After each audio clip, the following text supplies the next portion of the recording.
जय श्री राम दोस्तों। आज के इस ज्योतिष कार्यक्रम में इस राशि के सभी जातकों का श्री काल भैरव धाम में हार्दिक स्वागत करते हैं, हृदय से अभिनंदन करते हैं। माता भद्रकाली, बाबा भैरवनाथ आप सभी के ऊपर सदैव कृपा बनाए रखें। दोस्तों अब हम बात करते हैं आगे माह मार्च के महीने की, और दोस्तों यह 2025। दोस्तों सबसे पहले बताना चाहूंगा कि सब कुछ जानकर भी अनजान बने रहना एक अच्छे इंसान की पहचान है। दोस्तों आज का जीवन बहुत महत्वपूर्ण है और हर मार्ग पर कांटे ही कांटे दिखाई देते हैं, लेकिन दोस्तों ग्रह नक्षत्रों का ऐसा प्रभाव होता है, यदि ग्रह नक्षत्र हमारे ठीक चल रहे हैं, हमारे साथ चल रहे हैं, तो हम लोग जीवन में कुछ भी हासिल कर सकते हैं। क्योंकि आपने देखा होगा लोग कहते हैं ग्रह खराब चल रहे हैं, तो ग्रह जब अच्छे हो जाए उस समय हमारे सभी प्रिय जातकों को उस समय का पूरा उपयोग करना चाहिए और मन लगा करके हर कार्य को करना चाहिए। दोस्तों बहुत ही खास कार्यक्रम है आज का। 31 मार्च के मध्य का संपूर्ण भविष्य सफल आज मैं एक एक करके बताऊंगा दोस्तों कि यह महीना कैसा रहने वाला है, और मार्च के महीने में ग्रहों की स्थितियों के अनुसार दोस्तों आपके जीवन में हर क्षेत्र में क्या क्या बदलाव होगा।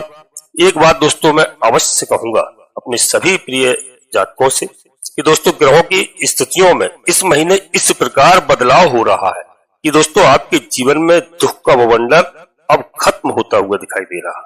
जी हाँ, यानी आपके जीवन से दुख इस समय समाप्त हो रहा है और 101% समाप्त हो रहा है। जी हाँ दोस्तों, कुछ हमारे जातक कहते हैं कि गुरुजी हमारे जीवन में कुछ नहीं हो रहा, तो दोस्तों मैं सभी को समझाता हूँ और हमेशा यही प्रयास करता हूँ कि दोस्तों वीडियो पूर्णतः चंद्र राशि लग्न राशि पर आधारित होती है, ग्रह नक्षत्रों के आधार पर वीडियो होती है दोस्तों। तब जो है आप सभी को अगर जीवन में कुछ समस्याएं इसके बाद भी आ रही हैं तो आपको अपनी जन्म कुंडली का विश्लेषण अवश्य किसी योग ज्योतिषी से कराना चाहिए, क्योंकि उसका यह रीजन होता है कि दोस्तों एक नाम के लाखों करोड़ों लोग होते हैं और दोस्तों सभी का अलग अलग लग्न में जन्म होता है। तो लग्न के आधार पर यदि आप देखोगे तो विश्लेषण कराओ कुंडली का तो आपको सही सटीक जवाब मिलेगा। यदि आपका कोई भी ग्रह खराब चल रहा है, आपको उससे समस्या उत्पन्न हो रही, तो हम लोग उसका उपाय करते हैं, पूजा अर्चना करते हैं, ग्रहों को शांत करते हैं और हमारा ग्रह साथ देते हैं। ऐसा नहीं है, कोई भी काम असंभव नहीं है, तब घबराने की आवश्यकता नहीं है। आप लोग बिल्कुल आपा खो देते हैं कि हमारे साथ बड़ी समस्या है। तो जब जन्म कुंडली का विश्लेषण कराओगे दोस्तों, पूजा अर्चना कराओगे, कोई भी हो जिसकी सेवा करो, माता पिता की सेवा करो तो वह भी अपना साथ देते हैं, किसी बड़ों की सेवा करो वह भी हमें आशीर्वाद देते हैं। तो दोस्तों यहाँ पर ऐसा नहीं है कि आपका जीवन खराब हो गया। जीवन में समस्याएं आती हैं, भगवान प्रभु श्री राम जी के पास समस्याएं, भगवान श्री कृष्ण जी के पास समस्याएं, हनुमान जी महाराज के पास समस्याएं आए, तो दोस्तों ऐसा नहीं है। तो यह सब चीजें आपके जीवन में क्या सभी के जीवन में होती है। जब ईश्वर को ग्रहों ने नहीं छोड़ा तो हम आप तो एक मनुष्य हैं दोस्तों। इस कलयुग में हमारा जन्म हुआ है, वो कलयुग ऐसा नहीं है, कलयुग बहुत अच्छा है, लेकिन इसमें हमें आपको अपने विवेक से कार्य करना चाहिए। इस समय बुद्धि भ्रष्ट हो रही है ज्यादातर दोस्तों, क्योंकि यह मोबाइल है, टीवी, अब तक तो टीवी थी, अब मोबाइल लगभग जो है 90% लोगों को बर्बाद करके रख दिया। घर में जो सामंजस्य था, घर में जो मित्रता थी, घर में जो व्यवहार था, भाई भाई के पास बैठता था, भाई बहन के पास बैठती थी, धर्मपत्नी के पास पतिदेव बैठते थे, अब स्थितियां ये है। आप स्वयं अपने आप में अनुभव कर लेंगे। हमें तो लोग बताते हैं और इस बात का मैं भी अनुभव करता हूँ कि यदि घर में 4 लोग हैं तो एक अपना मोबाइल लेकर के एक कॉर्नर में बैठे हुए हैं, दूसरे सोफा पर बैठे हुए हैं, तीसरे बेड पर लेटे हुए हैं, चौथे कहीं अन्य जगह बरामदा में बैठे हुए हैं। जब मोबाइल में लोग इतने मस्त हो गए तो अब प्रेम कहाँ रहा दोस्तों। इस मोबाइल ने बर्बाद करके रख दिया है। हम तो अपने सभी प्रिय जातकों को यही सलाह देंगे, बच्चों को जितना दूरी हो सके इससे बना के रखो दोस्तों। आजकल तो माताएं मोबाइल चला करके बच्चों को दूध पिलाते हैं। तो दोस्तों ये समय खराब है, इस समय में हमें आपको बड़े विवेक से कार्य लेना है और विवेक से चलना है और ईश्वर के प्रति हमें आस्था अपनी पूरी रखना है। आपने देख लिया होगा अभी यह महाकुंभ हुआ दोस्तों, महाकुंभ 144 साल बाद आया और इसमें अमृत स्नान हुए। शायद है कोई भी सनातनी, कोई भी हिंदू बचा होगा, जो बुजुर्ग होगा चल नहीं पा रहा होगा, जो बच्चे होंगे वही नहीं पहुंचे। बाकी भीड़ प्रयागराज में बन नहीं रही थी, भीड़ प्रयागराज में दोस्तों वहां पर समा नहीं रही थी, ऐसी स्थिति थी। तो लोगों ने दिखा दिया कि हिंदू क्या है, हम लोग क्या है, सनातन क्या है। तो दोस्तों वीडियो आगे बढ़ते हैं। वीडियो बहुत ही महत्वपूर्ण है, इसको आप सभी लोग मन लगाकर देखना। इसके बड़े आपको फायदे होंगे। तो पूरे महीने का हालचाल आपको मालूम चलेगा किस प्रकार से आपको इस महीने में रहना है। दोस्तों सबसे पहले हम बात करते हैं अपने व्यवसाय की, नौकरी की, व्यापार की। तो इस महीने में इस राशि के सभी जातकों के लिए बता दूं दोस्तों कि आपके कर्म भाव में, कर्म क्षेत्र पर यहाँ पर राहु महाराज की दृष्टि, जी हाँ, राहु महाराज की दृष्टि पड़ रही है। और राहु एक ऐसे ग्रह है, एक छलिया ग्रह है, छाया ग्रह है और इनको चोर ग्रह भी कहा जाता है। जो देवताओं के बीच से अमृत पान कर लिया, अब आप समझ लीजिए कि भगवान सूर्यदेव को नहीं बख्शा राहु ने। तो राहु आपके इस समय कर्म क्षेत्र पर है, इनकी दृष्टि पड़ रही है। आपके लिए बहुत ही लाभ की स्थिति बनती हुई दिखाई दे रही है। ऐसा नहीं है दोस्तों, राहु जिस पर प्रसन्न हो जाए तो रंक को राजा बना देता है, राहु जिससे नाराज हो जाए तो राजा को रंक बना देता है। तो इस समय राहु की स्थिति आपके लिए बहुत ही अच्छी है और लाभ की स्थिति है। और दोस्तों यहाँ पर 14 मार्च तक जो ग्रहों के राजा माने जाते हैं सूर्यदेव भगवान पंचम भाव में विराजमान रहेंगे, जहाँ के यह कारक होते हैं। तो आपके इस महीने में 14 मार्च तक कोई जॉब, यदि कोई इंटरव्यू दिया है, कोई नौकरी की तलाश कर रहे हैं, कोई भाई बहन ने, कोई विद्यार्थी वर्ग ने या कोई बड़ी नौकरी चेंज करना चाहते हैं, तो 14 मार्च तक कोई आपका इंटरव्यू है, उसमें आपको 101% सफलता मिलती हुई दिखाई दे रही, यानी पास होने की संभावना बनी है। जी हाँ। और दोस्तों जिनका विदेशों में जाकर के नौकरी करना चाहते हैं, नौकरी विदेशों में इंटरव्यू दिया है, कोई दोस्तों एग्जाम दे रहे हैं, तो वहां पर भी उनको इस समय बहुत अच्छा मौका है और वहां पर भी इनको लाभ प्राप्त होगा, वहां पर भी सफलता मिलती हुई दिखाई दे रही है। और दोस्तों एक्सपोर्ट या इंपोर्ट का काम भी जो कर रहे हैं, आपके लिए भी इस समय काफी अच्छा समय है। जो लोग दोस्तों यहाँ पर बता दें अब आपको, जो प्रशासनिक क्षेत्र में है और प्रशासनिक क्षेत्र से जो रिश्ते रखते हैं, सरकारी जिनके कार्य रुके हुए थे, वहां पर सफलता होगी। और प्रशासनिक क्षेत्र में है, उनको कहीं अच्छे पद पर प्रमोशन करके बिठाला जा सकता है। जी हाँ। और दोस्तों यहाँ पर एक चीज और बता दो, आपके लिए काफी अच्छी लाभ की स्थिति बनती हुई नजर आ रही है। दूसरी महत्वपूर्ण बात एक और है कि आपके जीवन में मित्रों 18 मार्च को जो बुध हैं ग्रहों में, इनको युवराज कहा जाता है। जी हाँ, इनको युवराज कहा जाता है। तो यह वक्री अवस्था में जाएंगे। तो जिन लोगों का नौकरी या व्यवसाय में कानूनी समस्याएं पड़ी हुई थी, अपने बॉस से सपोर्ट नहीं मिल रहा था, अपने बड़ों से सपोर्ट नहीं मिल रहा था और प्रमोशन की स्थिति थी और वह हो नहीं पा रही थी, तो दोस्तों यहाँ पर ध्यान रखना 18 मार्च के बाद इस मामले में जबरदस्त लाभ की संभावना आपको मिलती हुई दिखाई दे रही है। और खास करके आपका आत्मविश्वास बिल्कुल कमजोर हो गया था निश्चित तौर पर, तो आपका आत्मविश्वास बढ़ने वाला है।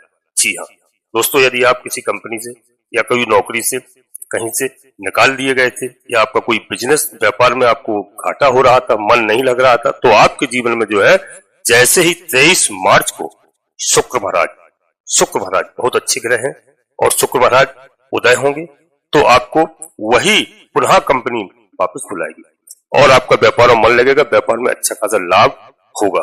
जी हाँ, यहाँ पर घबराने की बिल्कुल आवश्यकता नहीं है।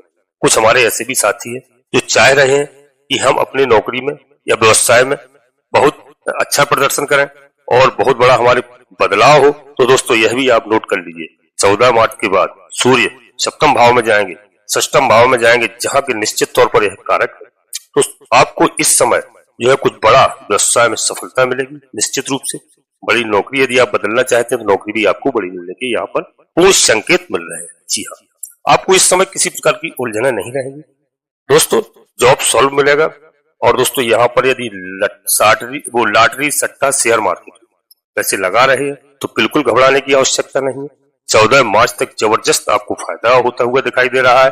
जी हाँ, आपके जीवन में दोस्तों आप सफलता की सीढ़ी पर चढ़ते हुए दिखाई दे रहे हैं। अब आपकी निराशा बिल्कुल नहीं होना चाहिए आपके मन में। और जिनको विदेश जाने के लिए जो अब तक परेशान थे, जिनको समस्याएं उत्पन्न हो रही थी, सोच रहे थे विदेश की यात्रा करें या विदेश में जाकर के कोई कार्य करें या नौकरी करें, तो दोस्तों बहुत सही बात मैं बता रहा हूं आपको कि 18 मार्च तक बुध जो है वह निश्चित तौर से आपके द्वादश भाव को देख रहे हैं। भाग्य का मालिक द्वादश भाव पर देखना, अपनी स्वयं की राशि को देखना, यह दर्शाता है कि जो लोगों को विदेश जाने में समस्या उत्पन्न हो रही थी, 18 मार्च के बाद 101% जाने को लेकर के जो समस्या थी वह इस समय दूर होती हुई दिखाई दे रही है। जी हाँ, किसी कारण से दोस्तों फाइनेंशियल स्थिति या फिर जो किसी कारण से विदेश जाने को लेकर कोई कानूनी समस्याएं खड़ी हो रही थी, बिल्कुल इस समय घबराने की आपको आवश्यकता नहीं है। 14 मार्च तक यह समस्याएं भी समाप्त हो जाएंगी और इनकम की स्थिति होगी। जहां तक इस महीने पैसे की बात करता हूं दोस्तों, तो सूर्य भगवान यहाँ पर डायरेक्ट अपने खुद की राशि व आय भाव को देख रहे हैं। जब भी कोई ग्रह अपनी राशि को देखता है तो उस भाव में बढ़ोतरी करता है। तो पहली तो बात है मित्रों कि जिन लोगों को कहीं भी मोटा उनका रकम फंसा हुआ था, 14 मार्च तक 101% निकल करके सामने आएगा। जिन लोगों को परिवार में कुछ पैसे फंसे हुए थे वह निकल जाएंगे। जी हाँ, जो बड़े कंट्रैक्शन वगैरह में काम कर रहे थे, आपका भी धन निकलने की यहाँ पर पूर्ण संभावना दिखाई दे रही है। दोस्तों वीडियो हम आगे बढ़ते हैं। सबसे पहले अपने प्रिय जातकों से छोटा सा अनुरोध करते हैं कि श्री काल भैरव धाम चैनल में यदि पहली बार आए हो मित्रों, तो बाबा भैरवनाथ का आशीर्वाद प्राप्त करिए और चैनल को सब्सक्राइब कर लीजिए। क्योंकि हम आपको बता दें बाबा भैरव जी के बारे में कि भैरवनाथ कोई मामूली देवता नहीं है। आप सभी लोग जानते हैं कलयुग के देवता है हनुमान जी महाराज, बाबा भैरव जी। इनको माता का स्वयं आशीर्वाद है जगत जननी का। माता के आगे हनुमान जी महाराज चलते हैं गदा लेकर के, वो माता के पीछे बाबा भैरवनाथ जी चलते हैं अपना सोटा लेकर के। तो दोस्तों यहाँ पर कोई समस्या नहीं आ सकती है। जो भैरव जी को याद करता है, हनुमान जी को याद करता है कलयुग में, वह हमेशा सुखी रहेगा। जी हाँ, भगवान भोलेनाथ की रुद्रावतारी है, ये बात भी आपको मालूम होना चाहिए। तो दोस्तों चैनल को सब्सक्राइब करें और बाबा भैरवनाथ को आप प्रणाम करें, हनुमान जी महाराज को प्रणाम करें। इसके बाद एक छोटा सा प्यारा सा लाइक करें जिससे हमारा मनोबल बढ़ता है। आपका कहीं पर 1 रुपए खर्च नहीं होता है। दोस्तों कमेंट्स बॉक्स में एक बात और बता दूं आपको कि आधे से अधिक समस्या इस वजह से है लोगों के पास में। लोग अपनी कुलदेवी को नहीं जानते हैं, अपने कुलदेवता को नहीं जानते हैं। उसका कारण क्या है? लोग देश विदेश परदेश में रहने लगे हैं। अब उनको घर आने का समय नहीं मिलता है, समय से उनकी पूजा अर्चना नहीं होती है, तो कुलदेवी और कुलदेवता उनसे नाराज रहते हैं। जी हाँ, तो सबसे पहले आप प्रातः काल उठ करके धरती माता को प्रणाम करें, अपनी कुलदेवी कुलदेवता को प्रणाम करें, अपने माता पिता को प्रणाम करें। इसके बाद में कोई अन्य कार्य करें।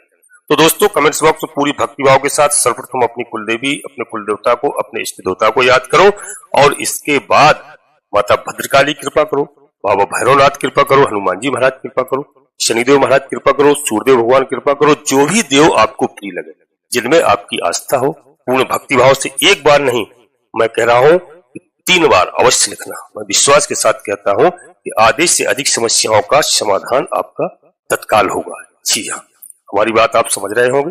वीडियो आपको अच्छी लगे, लाभ प्राप्त हो, अपने सगे संबंधियों को, मित्रों को शेयर करना जिससे सभी का लाभ हो दोस्तों। और नोटिफिकेशन की बेल को दबा करके सिलेक्ट ऑल अवश्य कर लें जिससे हमारी आने वाली वीडियो आपको सर्वप्रथम समय से प्राप्त हो। जी हाँ, अब वीडियो में आगे बढ़ते हैं, बिल्कुल अंत तक देखना, आज की वीडियो बहुत ही महत्वपूर्ण है। अब दोस्तों उन भाई बहनों के लिए बता रहा हूँ जो नौकरी की शुरुआत को लेकर के परेशान थे कि नौकरी लग जाए या कोई इंटरव्यू वगैरह हम पास हो जाए, पैसे आने के रास्ते खुल जाए। तो यहाँ पर निश्चित तौर पर नोट करना हमारी बात को, 18 मार्च से इस मामले में जबरदस्त सफलता की योग बनना प्रारंभ हो जाएंगे। कुछ लोग खास करके जिनको ससुराल पक्ष से लेकर के धन की लालसा लगी हुई थी या खानदानी संपत्ति वगैरह को लेकर के धन की लालसा लगी हुई थी, तो आपके लिए 23 मार्च तक आपको प्रतीक्षा करना होगी। और दोस्तों 23 मार्च से सफलता आपको मिल जाएगी। शुक्र महाराज उदय होंगे, साथ में कैसा रहेगा आपके जीवन में, तो यहाँ पर हम आपके वैवाहिक जीवन के बारे में बात करते हैं, जीवन साथी के बारे में बात करते हैं। तो दोस्तों यहाँ पर इस राशि के सभी जातकों के लिए दोस्तों भगवान भैरवनाथ की कृपा से आपकी सप्तमेश भाव में केंद्र त्रिकोण राजयोग बना करके रखा है और यह बहुत ही लाभ की स्थिति है। सबसे पहला तो 14 मार्च तक जिनको लव मैरिज करना है उनके लिए विवाह के योग अच्छे बन जाएंगे। जिनका लव लाइफ बिल्कुल खराब चल रहा था, यानी बिल्कुल बेकार हो गया था, तो 14 मार्च तक ठीक होने की संभावना यहाँ पर दिखाई दे रही है। जी हाँ, और दोस्तों विवाह के जिनके रिश्ते नहीं आते थे उनको घबराने की बिल्कुल आवश्यकता नहीं है। 14 मार्च तक या उसके बाद भी यानी पूरे महीने विवाह के कुछ ढंग के रिश्ते आपके यहाँ आते हुए नजर आएंगे और विवाह की तैयारियां आपकी प्रारंभ हो सकती है। जिनका वैवाहिक जीवन अब तक बिल्कुल खराब चल रहा था, जीवन साथी के साथ मनमुटाव चल रहा था, ऐसी स्थिति थी या ससुराल पक्ष से लेकर के कोई मतभेद था और काफी असंतोष की स्थिति चल रही थी। जी हाँ, तो आपके जीवन में दोस्तों 23 मार्च से शुक्र महाराज उदय होंगे और दोस्तों इस प्रकार की समस्याएं आपकी दूर होंगी। जी हाँ, इस महीने में और भी बता दूं दोस्तों, मार्च के महीने में मकान, वाहन, संपत्ति और माता पिता का हाल कैसा रहने वाला है। तो इस महीने में शनि की स्थिति की मैं अब बात करता हूं दोस्तों, तो शनि महाराज 29 मार्च तक पंचम भाव में ही विराजमान है। पंचम भाव में विराजमान होना बहुत अच्छी बात है। इन त्रिकोण राज्यों जैसी स्थिति है, लेकिन सूर्य के साथ युति ठीक नहीं है। तो यहाँ पर मित्रों आपके जीवन में 14 मार्च को सूर्य कुंभ राशि को छोड़ देंगे। आपको भूमि, मकान, भवन, वाहन आदि संपत्ति का लाभ मिल जाएगा। मन चाहे आप वस्तुएं, चीजें खरीद सकते हैं। माता से आपके तालमेल बहुत अच्छे होते हुए दिखाई दे रहे हैं। पिता से भी तालमेल अच्छे होंगे। आपके 14 मार्च के बाद बिल्कुल बाबा भैरवनाथ की कृपा से सब अच्छा होता हुआ दिखाई दे रहा है। जी हाँ, और दोस्तों यहाँ पर बिल्कुल घबराने की जरूरत नहीं है। आपको बिल्कुल धैर्य की आवश्यकता है और धैर्य से काम लेने में आपके सभी काम बनेंगे। दोस्तों आपकी पैतृक संपत्ति आपके नाम पर नहीं हो पा रही थी, तो थोड़ा सा आप प्रतीक्षा कर लीजिए। 14 मार्च के बाद इस प्रकार की समस्याएं भी आपकी दूर हो जाएंगी। संतान के बारे में बता दूं दोस्तों कैसा हाल रहेगा, तो संतान के बारे में दोस्तों 14 मार्च तक अपने आप यहाँ पर स्वास्थ्य का ख्याल रखें, अपनी संतान के स्वास्थ्य का ख्याल रखें। थोड़ा आपको पेट संबंधित समस्याएं हो सकती हैं। इसके अलावा अपने भाई बहनों के लिए बताएं, शिक्षा की बात जहां तक मैं करूं तो दोस्तों 14 मार्च तक शिक्षा को लेकर के परेशानी, वो किसी प्रकार की परेशानी नहीं हो सकती है। और दोस्तों आपकी शिक्षा में पर्सनल लाइफ को लेकर के, लव लाइफ को लेकर के, इसके अलावा जो स्वास्थ्य को लेकर के दोस्तों, तो 14 मार्च तक आपके जीवन में बाधा नहीं हो रही है। जी हाँ, जब सूर्य चले जाएंगे दोस्तों 6वें भाव में 14 मार्च से, तो भी आपकी शिक्षा में काफी बढ़ोतरी होती हुई दिखाई दे रही। अभी यदि हल्की फुल्की कोई कमी है तो 14 मार्च से शिक्षा में काफी अच्छा परिवर्तन होगा। जिन हमारे माताओं की, बहनों की संतान की इच्छा है, संतान की इच्छा प्राप्त की, तो दोस्तों उनके लिए शुभ समाचार मिल जाएगा। निश्चित तौर पर शुभ समाचार मिलेंगे, ऐसे योग बन रहे हैं। और इसके अलावा दोस्तों जैसे ही सूर्यदेव भगवान पंचम भाव को छोड़ेंगे, कोई जॉब इंटरव्यू उसमें आपने दिया है तो निश्चित रूप से आपको सफलता मिलेगी, आप पास हो जाएंगे और आप आगे अपने माता पिता का नाम रोशन करेंगे। यहाँ घबराने की बिल्कुल आवश्यकता नहीं है। 14 मार्च के बाद आपकी संतान स्वयं से दोस्तों आपसे यदि नाराज भी चल रही थी या उसका पढ़ाई में मन नहीं लग रहा था, तो आपसे स्वयं कहेगी कि अब सब कुछ अच्छा है। द्वितीय भाव संतान की तरक्की का है। 23 मार्च से प्रारंभ हो जाएगा। कैसा रहेगा स्वास्थ्य दोस्तों, स्पष्ट तौर पर बता दूं 18 मार्च तक थोड़ी सी आपको पेट संबंधी समस्याएं हो सकती हैं, नेत्र की समस्याएं हो सकती हैं। 23 मार्च तक थोड़ा दोस्तों आपकी स्थिति सामान्य रहेगी। इसके बाद बहुत अच्छी स्थिति बनती हुई दिखाई दे रही है। 14 मार्च से सूर्यदेव भगवान जैसे ही दोस्तों 6वें भाव में जाएंगे, आपके जीवन में कम से कम काफी समस्याएं खत्म हो जाएंगी। जी हाँ, और दोस्तों यदि न्यायालय में आपको कोई मुकदमा वगैरह चल रहा है, वहां पर उसकी तारीखें लग रही हैं, तो समझ लीजिए दोस्तों कि सूर्य भगवान के 6वें भाव में प्रवेश करने से 14 मार्च तक तो आपको वहां पर विजय होती हुई दिखाई दे रही है। ससुराल पक्ष से आपके संबंध अच्छे हो जाएंगे। आपके साथ किसी प्रकार का कोई समस्या थी, उन सब समस्याओं का यहाँ पर समाधान होता हुआ दिखाई दे रहा है। दोस्तों हम आपको हमेशा एक बात अवश्य बताता हूँ कि इस समय आपको सूर्य भगवान की आराधना करना चाहिए। हम क्या कहते हैं, हमेशा करना चाहिए, क्योंकि सूर्य भगवान को प्रसन्न कर लेना बहुत बड़ी बात है। वो आजकल हम आपको स्पष्ट रूप से बता दूं कि 80% लोग सूर्य भगवान को प्रसन्न क्या करें, सूर्य भगवान के बारे में कुछ सोचते हैं। लोग 9 बजे तक 10 बजे तक सोते हैं। यह नियम है मनुष्य का, जो भी मनुष्य इस संसार में आया है उसका नियम है कि सूर्योदय से पहले इसको बिस्तर छोड़ना चाहिए। वो अब ऐसा होता नहीं है। अब जो है बिस्तर छोड़ते हैं 10 बजे। तो आप सुबह प्रारंभ सूर्योदय के पहले जागिए और स्नान आज करने के बाद में 1 लोटा जल सूर्यदेव भगवान को अवश्य अर्पित कीजिए, अर्घ दीजिए, थोड़ा मिष्ठान डाल करके। देखते हैं आपके जीवन में कितना बड़ा बदलाव होता है। बहुत जबरदस्त आपके जीवन की जितनी समस्याएं हैं वो सब समाप्त हो जाएंगे, आपके लिए बहुत बेहतर। दोस्तों यह महीना मार्च का होने वाला है। और दोस्तों भगवान भोलेनाथ की आप आराधना करिए, बाबा भैरव जी की आराधना करिए, हनुमान जी महाराज के शनिवार मंगलवार के दिन आराधना करिए, शनिदेव महाराज की। इन सब चीजों से आपका सब समाधान होगा दोस्तों। और मैं यह उपाय तो हमेशा बताता हूँ हर वीडियो में कि आपको शनिदेव महाराज का निश्चित तौर पर ध्यान रखना चाहिए। हफ्ते में 1 शनिवार पड़ता है और दोस्तों शनिवार को शनिदेव महाराज के सरसों के तेल से अभिषेक करें। मंदिर नहीं पहुंच पाते हैं, कोई बात नहीं, घर में कोई भी शनिदेव महाराज की प्रतिमा लेकर के आता है। आजकल तो मार्केट में, बाजार में सभी लोग आते हैं, तो उनका आप बिल्कुल सरसों के तेल से अभिषेक करिए। ऐसा नहीं लोगों ने 1 रुपए दूर से डाल दिया, 2 रुपए डाल दिया, 10 रुपए डाल दिया, ये बहुत गलत बात है। बिल्कुल सम्मान के साथ उनको रोक करके उनको प्रणाम कीजिए, सरसों के तेल से अभिषेक कीजिए। अपनी सामर्थ्य के अनुसार जो भी आपकी सुविधा हो, 2, 5, 10, 50, 100 आप बिल्कुल दीजिए उनको, और दो आपके लिए बहुत लाभकारी होगा। अब ऐसा नहीं है, हम अक्सर देखते हैं, हम भी देखते हैं, कभी निकलते हैं लोगों ने कहीं शनिदेव महाराज के दर्शन दिए तो लोगों ने दूर से 1 सिक्का डाल दिया, 2 सिक्का डाल दिया, गलत बात है। उनको आप बिल्कुल प्रणाम कीजिए। वह देव हैं, कोई मामूली देव नहीं है। शनिदेव महाराज जिसके ऊपर प्रसन्न हो जाए उसको कहां से कहां पहुंचा देते हैं।